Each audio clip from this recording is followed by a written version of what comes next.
Hi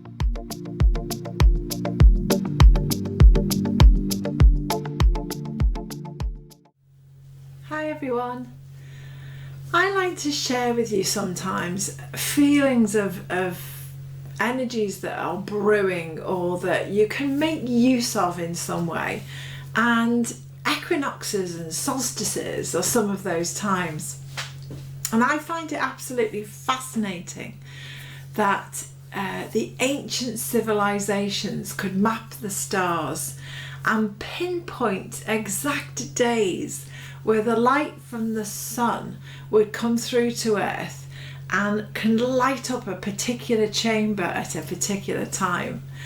And whether it was Machu Picchu, whether it's Stonehenge in the UK and Machu Picchu in Peru, of course, or pyramids in Egypt and Mexico, various places around all of the world, civilizations 5,000, 3,000 in the 18th century have built various monuments that line up with the celestial time. And why would they bother to do that?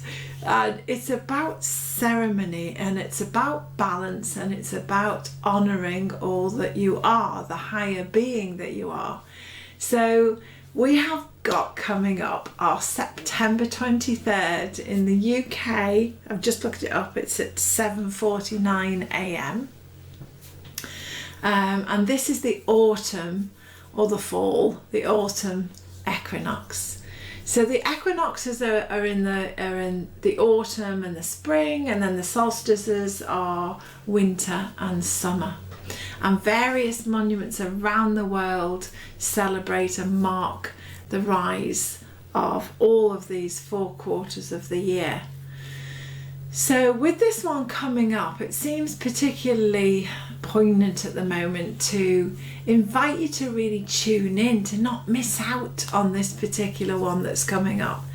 It's always about balance, and many of our ancestors and the oldest kind of belief structures around the world celebrate this as a point of supreme balance. I mean, if you think about it, and you've got like the sun and you've got the earth, and she's on her axis and she's revolving around the sun, and on this axis in only 2 days, just twice during the whole year, does it come into balance so that the light is on both north and southern hemisphere equally. So the equinox comes from the word for equality, and it's named for equality. It's not just the equalness of light across a huge expanse of planetary mass, it's to do with the equality within you. So many of the traditions around the world celebrate the male and the female that's within everybody coming into balance, coming into equal measure, where on a kind of like foundational level.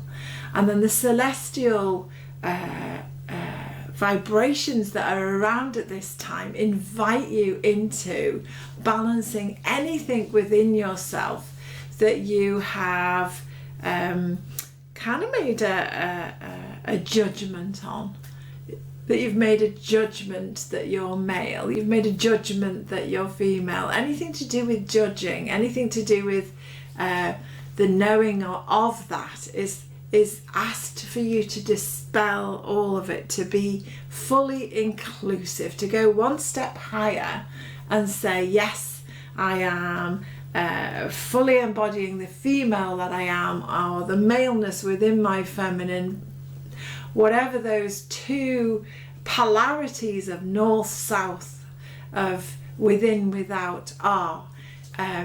This is a day when we come up to this equinox that I'd love you to explore that unique balance going as one, so that you can align yourself truly with the I am presence.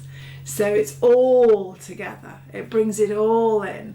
It's a day where you can go beyond prejudices. It's a day where you can go on, you know, beyond humanity's basic levels. It's a point where you can reach the higher nature that you actually are.